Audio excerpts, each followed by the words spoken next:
Hey guys, welcome back to the Bid Nerd, your daily nerd out on the most interesting car of the day from all the automotive enthusiast auction sites. My name is John Polnik, coming to you from Las Vegas, Nevada in the Container Park, along with my partner Michael Deeb in San Francisco. How are you, sir?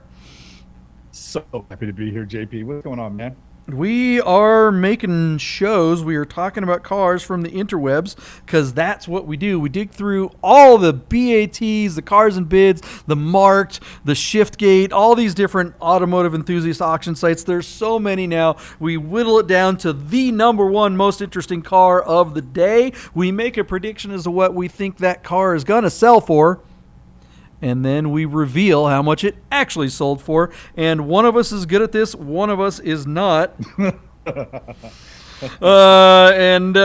it is. The most interesting car of the day happens to be my personal favorite car, probably my personal favorite car, maybe of all time. I mean, this car is just, I get so excited. And I know you picked this car just for me, Michael Deeb. Tell everyone what we're talking about today. This is my jam right JP, here. Look at that thing. Oh, my God, look at it.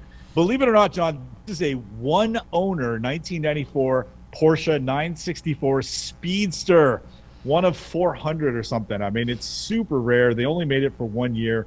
This is the lightweight driver's version of the car.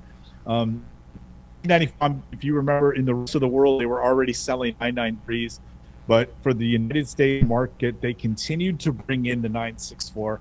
And as such, they brought in a couple of special models. Remember, they had the RS America. Remember, they had the C4 wide body. And arguably the rarest of them all, this one right here, John, the Speedster. This car has just 42,800 miles on it. Triple black, which is the Polnik livery. That's the John liked his cars, and his coffee. And I don't know. I can say I love the 964. I sort of always have. I had a brief romance with an RS America that I loved and wish I still owned. I never was a fan of the Speedster on the 964, but it has grown on me. And John, looking at the photos, this overcast day that these photos were shot, they're working on me. I am mesmerized by this car, and I would fight you for it. It's just incredible. That being said, 964s in this modern climate have just gone through the stratosphere. Prices for 964s are out of control. A red tan regular mile C2 coupe brought 150,000 the other day. So for the like us mere mortals, I don't know if we'll ever own a 964 again. They're so expensive. This being a rare car with the right miles and the right sort of colorway, sky's the limit. And I think this car is going to do really, really well. It's interesting, the success of the '89 Speedster, but with the refinement of the 964 chassis, this car kind of brings it all. You've got the RS door pulls, you've got air conditioning, you've got the raked special windscreen, you've got a manual convertible top, and then that really cool double bubble tonneau plastic hardcover over the back of the car. This car really does an excellent job of bringing the romance of the 50s, which the Speedster is sort of based on, to a car with all the modern amenities and basic little conventional suspension and a great gearbox. So JP, I can't say enough nice things about it, but I'll let you take it away because you probably know the car better than I do. We see a lot of these cars come to market with, let's say, under 20,000 miles, and they bring stupid money. This would be a $300,000 plus car if it had half the miles or less. But with 40,000 miles, this car may just stay in the ballpark and be closer to that $200,000 range. So JP, take it away. What do you say? Yeah, 964s. I mean, look, Christopher Walken in Wayne's World 2, this was the bad guy car. This is what he drove. Really? And Wow. I have a certain theory about cars in general. In order for me to want a car, it has to be a car that the bad guy would drive in a movie. If your car is not the car that the bad guy would drive in the movie, then your car isn't cool. It's just that simple. It has to be the bad guy car, and this definitely qualifies. Sorry guys, we just lost the video there for a second.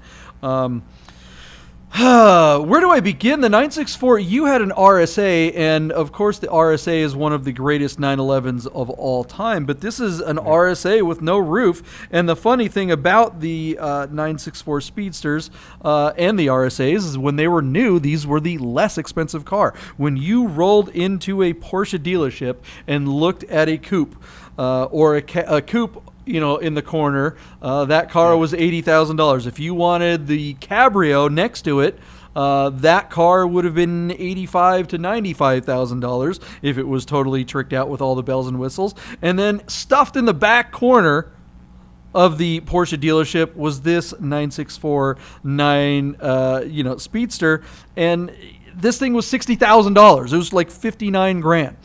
It was the least expensive 911 you could get. It was less expensive than the RSA. Yeah. Less expensive. Now they charge 50% more money for a Speedster. It's absolutely out of control. It's so true. It's God.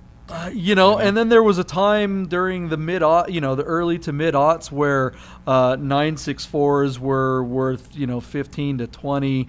On a good day, 964s, you couldn't give them away. The Speedsters were still in the 30,000 range, so they went up. But, or at least they didn't drop as much as the regular ones. People realized that was the better car. But really, you could have bought a Speedster for $30,000 all day long in 2005. 2006, 2008, 2009. People didn't want them like they do now. But now this car, now you mentioned a lower mileage one might bring 300. I don't know if I've ever seen a 964 Speedster bring that much. I think the 964 Speedster was the greatest value in 964s up until about a minute ago. Our friend Jeff Chu was looking at getting a 964. I'm like, dude, get a Speedster. They're still... you can still get them for $100,000, or 120 or something like that. RSAs at that point were already $150 or more, and now RSAs are over 200. Speedsters, I think, the G body Speedsters with the wide body, those are definitely hitting 300 or above. But I haven't seen a 964 reach that number yet, and maybe we will today. They'd never made a wide body 964 Speedster like they did with the G bodies.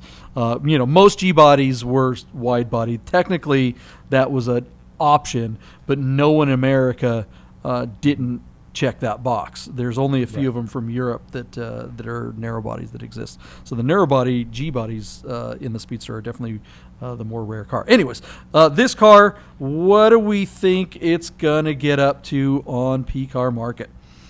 Interesting, John. I want to mention this car is a one-owner car and spent its entire life on the East Coast, and just in preparation for the sale, the car has come to Grand Prix Motors in Portland, Oregon. I think you might be familiar with those guys. They do, by all accounts, a pretty good job of curating an incredible inventory of classic Porsches. And I'd say there's got to be at least a couple of very knowledgeable people there. Again, this car looks to be no nonsense, being a one family car. I think there's paint meter readings and all the like. So this is a great car. I do think the miles are going to keep it in the ballpark. But with that in mind, believe it or not, JP, when I selected this car, it was at $90,000. And as we turned on the lights to do the show, somebody has just recently made a $10,000 bid on the car. So the car is currently sitting at $102,000 with 48 hours to close. And I think this car is going to do really well. I'm going to give you $210,000, and I think it sells at that price. That is strong. I think it's a great car. For when you look at cars that are available these days for $200,000, what do you get out there? You get modern GT3s are around $200,000. But dang, something that's this special, I don't. Yeah, I think that's a good bid. I'm going to go under. I'm going to say 200. Actually, is it okay if I change that to 199? Yeah, I'm going to say 199. I don't think it breaks 200. I think the miles are a little too high for that. Which is funny coming from me because everybody knows me. I'm all about cars with higher miles. But 40,000 miles on a collector car is something. It's a number that they would have been whoever owned this car would have been better to stop driving it at 39,652 miles. They probably lost about $20,000. They left that on the table from that last drive. So that was an expensive last drive. Hope it was worth it. Boy, all right. Well, anything else you want to say about the 964 Speedster before we find out how much it sells for? No, I think it's going to break 200 grand, and I think the one owner thing helps. Triple black helps. I think the photographs are good in a romantic sense. Maybe they don't do the best job of examining the car, but the car is up there at where are they? That way. It's up in Portland. This is another one of those cars because it has a few miles on it. That means that you won't feel bad driving it, and this car definitely deserves to be driven. Absolutely. You've driven Speedsters of all types. That short windshield. Yeah. Golly, the difference of a few inches makes all the difference. Size matters when it comes to windshields, and it is an inverse relationship as opposed to other size mattering. But this, a little smaller is better. You just it's so much more of an experience when you have that teeny little windshield. It really does remind you of being a kid racing around in a go-kart or something like that. But, oh, man, it just looks so good. I wish you could have got the M491 package on the Speedster in the 964. Could you imagine an America Roadster Speedster? Yeah, I have seen if you do a little quick searching on the interwebs, you can find a few of these have been modded with wide body kits. This car without the wide body kit, if it were brought down to ROW height, this one's obviously American 4x4 status, or throw some coilovers on this thing and get it down. Oh my God, just get the stance right on this thing. Completely transformative from the look of this car. This is just, I would be a little embarrassed to drive it the way it is. I would get it, drive it straight to the shop, put the KWs in there, and we are good to go. All right, guys, let's find out how much it sells for after this word from our sponsor.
All right, guys, welcome back from that word from our sponsor. This is Bit Nerds, your daily nerd on the most interesting car of the day. Have you hit the subscribe or like or notification button? You got to do those things so you know when the freshest nerds happen. Look at that. Michael Deeb is smashing that like button over there with that big old green fist of his. Wow! This Speedster is a bit of a surprise. Which one of us was right, and were either of us really right at all?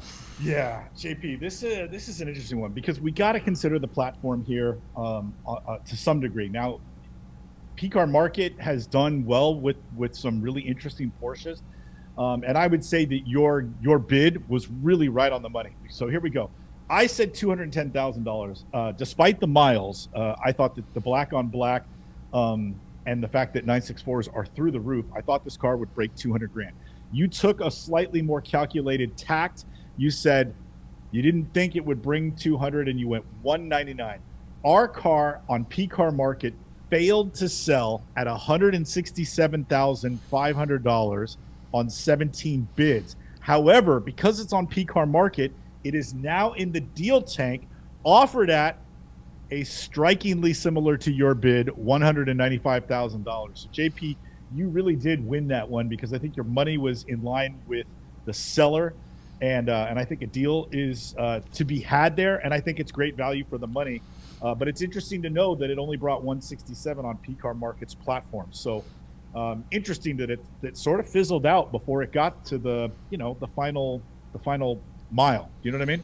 For sure. I'm not terribly surprised with this result. This game that we play, guys, between my partner Michael Deeb and I, we're both kind of competitive, and we want to get the Yahtzees. We want to get the win. We want to be the one that's right more often. And I get the benefit of bidding second after Deeb kind of goes first. Privilege of the host, producer, and creator of the show. It's true. So I get to be right pretty much more often, but it's also because I have a pretty big advantage. Here's the thing, though. I was trying to, narrow the spread on that one. Your bid, I thought, was way too high.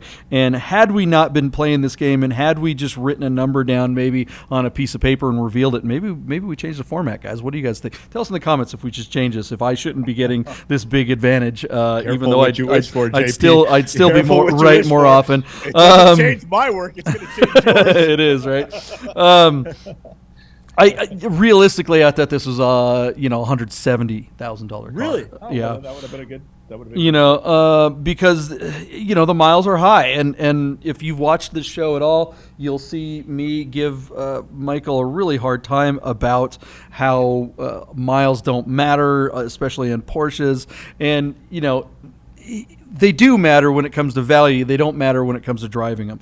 42,000 miles in just about any car is a low mile car. Ridiculously low. Right, but on this 35-year-old car, on this particular car, because it's a special collector car, the miles really do affect the value. It's pretty much every 10,000 miles is a significant milestone that will affect the car's value in a double-digit percentage way. So if this car were in the 30,000 mile range, I think that it's pretty likely that the bids. Where did it stall at? 168. 160. Yeah, 167.5. Yeah, so I think even if this car were over on Bring a Trailer, I do agree with you that the platform was a significant factor in the low failure to sell price. I think especially now, too, it seems like, we've seen PCar Market when things were just crazy. PCar Market was absolutely loving it, but we are seeing the cracks in the platform as things soften a bit, and people are going, boy, you want the most money? You better go over and Bring a Trailer. I've seen so many cars wind up in the deal tank on PCar Market now. It seems like every other car is winding up in deal tank and the prices are ridiculous. 195. Go ahead. Well, I'm probably going to echo what you're going to say is maybe the real question isn't that your guess at 199 and the deal tank at 195 are similar. The real question is, what's this car ultimately going to sell for? And we're not going to stick around long enough to, find that answer out. But, the market suggested that this car is, $170,000 car, which is $25,000 off of what this guy wants for it. The market on PCar Market suggested that. I think if it were on BAT, it probably would have brought in the 170, maybe even 180 range. But I think on the deal tank, if the seller wants to sell this car, he's pretty much going to have to try to sell it. I think in the 170s range is going to get this car to move. And depending on when he bought it, I don't remember, reading the ad, I don't remember if this is a car that someone just got to flip and they bought it at the top and now they're screwed, or if they've had it for a while. But I sure love this car. I said it before the break, my favorite car probably of all time. I would love to own this. I'm going to send you a photo. The Breakfast Club, we had an air-cooled Cars and Coffee in the town of Calistoga, about 45 minutes up the wine country from me in San Francisco.